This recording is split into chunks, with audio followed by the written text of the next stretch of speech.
Best varicose wines చికిత్సనే పొందండి. నొప్పి లేని చికిత్స కోసం సంప్రదించండి ఎబిస్ హాస్పిటల్. సుమన్ టీవీ ప్రేక్షకులకు నమస్కారం. ప్రస్తుతం మనతో పాటు ఉన్నారు సంకల్ప మందిర్ నిర్వాహకులు, ప్రముఖ జ్యోతిష్యులు బ్రహ్మశ్రీ నందిబట్ల శ్రీహరి శర్మ గురువు గారు. వారితో మాట్లాడదాం. గురువుగారు నమస్కారం. గురువుగారు, వాగర్థావివ సంపృక్తౌ వాగర్థ ప్రతిపత్తయే జగతః పితరౌ వందే పార్వతీ పరమేశ్వరౌ. ఆదిత్యాయ చ సోమాయ మంగళాయ బుధాయ చ గురుశుక్ర శనిభ్యశ్చ రాహవే కేతవే నమః. శృంగేరి జగద్గురు పీఠాధిపతులకి, కంచి పీఠాధిపతులకి నమస్కారములు తెలియజేసుకుంటూ కార్యక్రమాన్ని ప్రారంభిద్దాం. గురువుగారు, మరి మహాశివరాత్రి రోజున ఆ మహాశివునికి ఎలాంటి ద్రవ్యాలతో ఏ విధంగా అభిషేకాలు చేయాలి అంటారు గురువుగారు? మహాశివరాత్రి పర్వదినం సందర్భంగా ప్రతి వ్యక్తి కూడాను తనకు తోచినంతగా ద్రవ్యముతో ఆ ఈశ్వరుని అభిషేకం చేసి ఎంతో పరమానంద భరితుడవుతాడు, గొప్ప పుణ్యాన్ని సంపాదించుకుంటాడు. సంవత్సరానికి ఒక్కసారి వస్తుందమ్మా.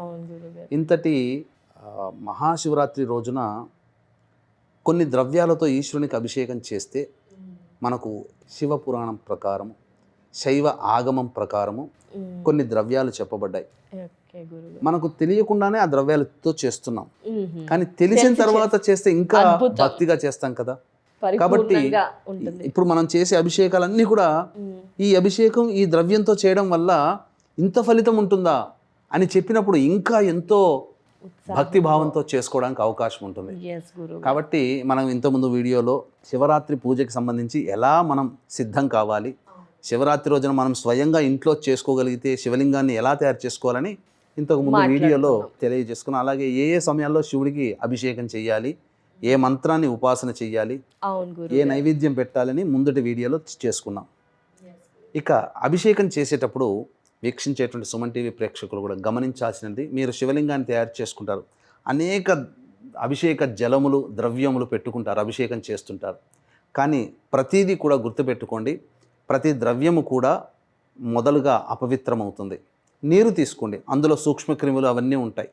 అలాగే తేనెను తీసుకోండి, తేనెటీగలు నోటి ద్వారానే ఉంటుంది. ఆవు పాలు మొదలు దూడ తాగిన తర్వాతనే ఇది, తర్వాత దాని ద్వారా వచ్చే ఆవు పెరుగు, ఆవు నెయ్యి అన్నీ కూడా వీటన్నిటి కూడా ప్రిపరేషన్ అయ్యే సమయంలో కొన్ని జీవులు మరణిస్తాయి.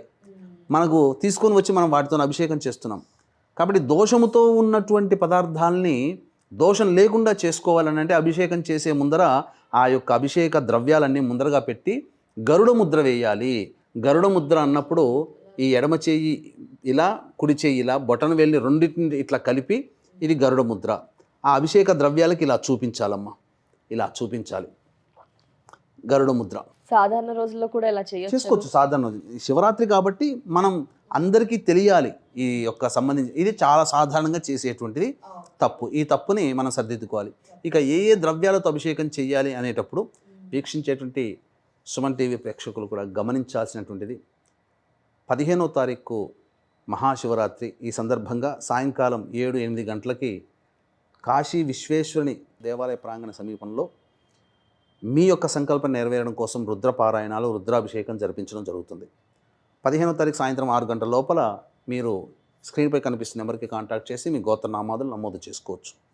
ఇక రెండవ సందర్భంగా 17వ తారీఖు అమావాస్య, పంచగ్రహ కూటమి, సూర్యగ్రహణం. ఈ సూర్యగ్రహణం మన భారతదేశంలో కనిపించదు, అలాగే ఎటువంటి ఆచారాలు నియమాలు పాటించాల్సిన పని లేదు. కానీ దీని ప్రభావం కొన్ని రాశుల మీద ఉంటుంది.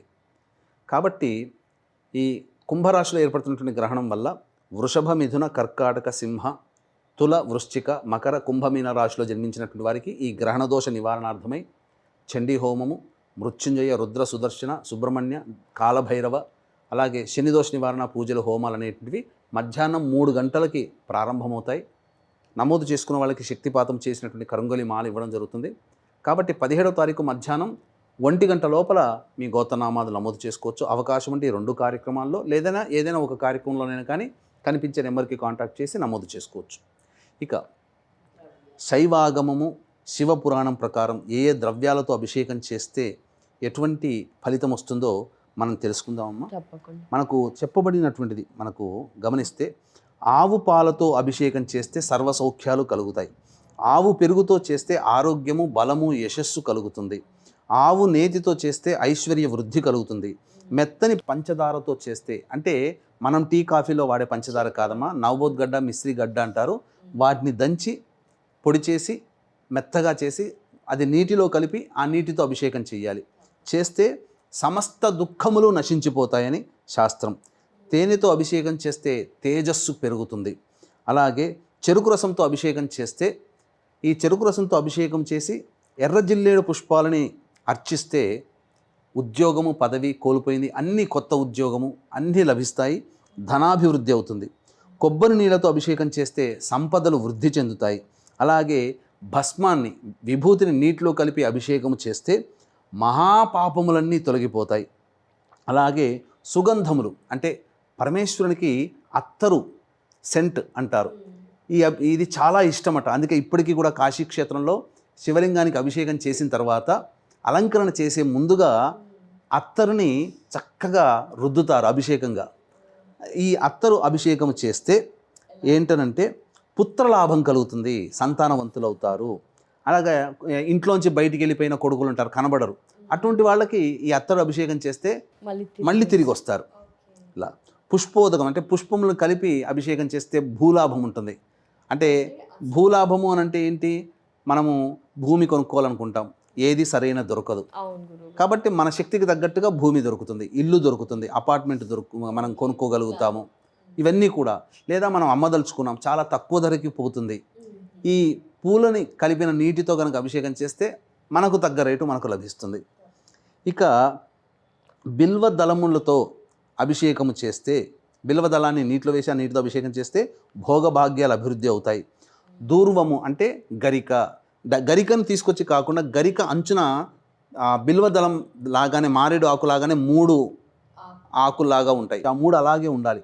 దాని కింద భాగం కొంత దుంచి అది నీటిలో వేసి ఆ నీటితో కనుక అభిషేకం చేస్తే కోల్పోయిన ద్రవ్యము, కోల్పోయిన ఉద్యోగము, బంగారం, డబ్బులు ఇవన్నీ కూడా మనకు తిరిగి ప్రాప్తిస్తాయి.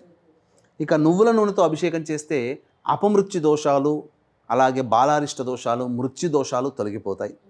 ఇక రుద్రాక్షలని నీటిలో వేసి ఆ నీటితో అభిషేకం చేస్తే మహా ఐశ్వర్యం కలుగుతుందట. సువర్ణము అంటే బంగారు ఉంగరం కానీ నగ కానీ ఆవు పాలతో బాగా శుద్ధి చేసి అది నీటిలో వేసి ఆ నీటితో కనుక అభిషేకం చేస్తే దరిద్రవంతులు కూడా చక్కగా సంపద వృద్ధి చెందుతుంది. దరిద్రం అంటే కేవలం డబ్బే కాదమ్మా, చదువుకునే వాడికి, పిల్లలకి చదువు రాకపోవడం దరిద్రం, సంతోషంగా లేని వాడికి సంతోషంగా ఉండలేకపోవడం దరిద్రం. అలాగే ఏదైనా కానీ అనుకున్నది మనకు లేకపోతే అది దానికి సంబంధించిన దరిద్రం. కాబట్టి బంగారు వీటితో చేస్తే అది దరిద్ర నాశనం అవుతుంది. అన్నముతో అభిషేకం చేస్తే గోరువెచ్చగా ఉండాలి తప్ప వేడివేడిగా ఉండకూడదు. గోరువెచ్చగా అభిషేకం ఉన్నటువంటి అన్నాన్ని అభిషేకం చేస్తే రాజ్య ప్రాప్తి కలుగుతుంది, అంటే ఉద్యోగం లభిస్తుంది, ఆయుర్వృద్ధి కూడా కలుగుతుంది, సుఖజీవనం వస్తుందని చెప్పారు, మోక్ష ప్రాప్తి కూడా కలుగుతుంది. ద్రాక్ష పండ్ల రసముతో అభిషేకం చేస్తే సకల పనులలో విజయం లభిస్తుంది. ఖర్జూర ఫల రసముతో అభిషేకం చేస్తే శత్రుహాని. శత్రుహాని అంటే మనిషిగా అనుకోకూడదు, మనం చేసే ప్రయత్నంలో వచ్చే ఆటంకాలని శత్రువులుగా భావించాలి. మన సమస్యలుగా ఆ సమస్యలు తీరిపోతాయి. ఖర్జూర పండ్లని బాగా పిసికితే రసం వస్తుంది, నీటిలో వేసి పిసికితే ఆ రసంతో అభిషేకం చేస్తే. అలాగే నేరేడు పండ్ల రసంతో చేస్తే వైరాగ్యం. ఇక్కడ వైరాగ్యం అంటే ఏదో మన సన్యాసంలో కలిసిపోతారని కాదు. వైరాగ్యం అంటే ఇక్కడ అందరికీ గమనించాల్సింది, ఆడవాళ్ళు తమ భర్త ఇతర స్త్రీలకి దగ్గర అవుతున్నాడు అన్నప్పుడు ఆ యొక్క దూరం కావాలని, లేదా మద్యం బాగా తాగుతున్నాడు, జూదము పేకాట్లాడుతున్నాడు, గుర్రబ్బ ఆటలాడుతున్నాడు, ఇలా అనేక రకాల వ్యసనాలు ఉంటాయి. ఆ వ్యసనం నుంచి నా భర్త లేదా నా పిల్లలు ఎవరైనా కుటుంబ సభ్యులు దూరం అవ్వాలని నేరేడు పండ్ల రసంతో ఈశ్వరుని అభిషేకం చేస్తే వైరాగ్యం వచ్చేసేస్తుంది. అలా ఇక కస్తూరి జలముతో అభిషేకం చేస్తే చక్రవర్తిత్వం వస్తుంది. చక్రవర్తి అంటే ఇప్పుడు రాజులు ఎక్కడ ఉన్నారు, రాజ్యాలు ఎక్కడ ఉన్నాయి. చక్రవర్తి అంటే ఒక మామూలు స్థాయి ఉద్యోగస్తుడికి ఒక మేనేజర్ స్థాయో లేదా డైరెక్టర్ పోస్టో లభిస్తుంది. కస్తూరి అని దొరుకుతుంది, అది నీటిలో వేసి అభిషేకం చేయాలి. ఇక నవరత్నములతో అభిషేకం చేస్తే గృహము గోప్రాప్తి అవుతుంది. మామిడి పండ్ల రసంతో చేస్తే దీర్ఘవ్యాధులు నశించిపోతాయి. దీర్ఘవ్యాధులు అంటే ఏంటి, లివర్ ఫెయిల్యూర్, కిడ్నీ క్యాన్సర్ రోగాలు, పెరాలసిస్ ఇట్లాంటి దీర్ఘకాలికంగా ఉండే రోగంలో ఉన్నటువంటి వాళ్ళకి ఈ మామిడి పండ్ల రసం. ఇప్పుడు ఎప్పుడు మామిడి పండ్ల దొరుకుతుందనంటే షాపులో దొరికే ఫ్రూటీ మాజాలు కాదమ్మా, అవి కెమికల్స్.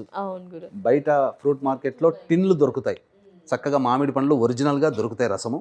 ఆ విధంగా చేస్తే దీర్ఘవ్యాధులు నశించిపోతాయి. ముఖ్యంగా ఇక్కడ స్త్రీలకి చెప్పబడిందంటే పసుపుని కలిపిన నీటితో అభిషేకం చేస్తే సౌభాగ్యము మంగళప్రదం, భర్త ఆయుష్ పెరుగుతుంది. ఆడవారికి ఇక మనకు చెప్పబడినటువంటిది ఏంటంటే స్వచ్ఛమైన జలముతో అభిషేకం చేస్తే 10 అపరాధాలు అంటే 10 పాపాలు తొలగిపోతాయి. ఆవు పాలతో చేస్తే 100 పాపాలు తొలగిపోతాయి. ఆవు పెరుగుతో చేస్తే 1000 పాపాలు, ఆవు నేతితో చేస్తే 3000 పాపాలు, పట్టు తేనెతో చేస్తే 5000 పాపాలు, అలాగే పంచదార పానకంతో చేస్తే 8000 పాపములు, చెరుకు రసంతో చేస్తే 10,000 పాపములు, మామిడి పండ్ల రసంతో చేస్తే 20,000 పాపములు, కొబ్బరి నీళ్ళతో చేస్తే 30,000 పాపములు, ద్రాక్ష పండ్ల రసముతో చేస్తే 1 అర్బుదం అంటే 1,00,000, నువ్వుల నూనెతో చేస్తే 2 అర్బుదములు అంటే ఈ సంబంధించినటువంటి 2 లక్షల పైగా చేసినటువంటి పాపములన్నీ కూడా తొలగిపోతాయని చెప్తుంది. పన్నీరుతో చేస్తే లెక్కలేని పాపములు తొలగిపోతాయి అని శాస్త్రం చెప్తుంది. పన్నీరు ఇంతటి విశేషంగా ఉన్నాయి కాబట్టి ఇక నుంచి తెలుసుకొని ఈ ద్రవ్యాలతో అభిషేకం చేసుకునే ప్రయత్నం అందరూ చేయండి. గురుగారు, మరి ఎలాంటి ద్రవ్యాలతో అభిషేకం చేస్తే ఎలాంటి దోషాలు తొలగిపోతాయి, ఎంత మంచి జరుగుతుందో చాలా క్లుప్తంగా వివరించినందుకు చాలా చాలా ధన్యవాదాలు గురువుగారు. నమస్కారం. సర్వం శ్రీ ఉమామహేశ్వర పరబ్రహ్మార్పణమస్తు.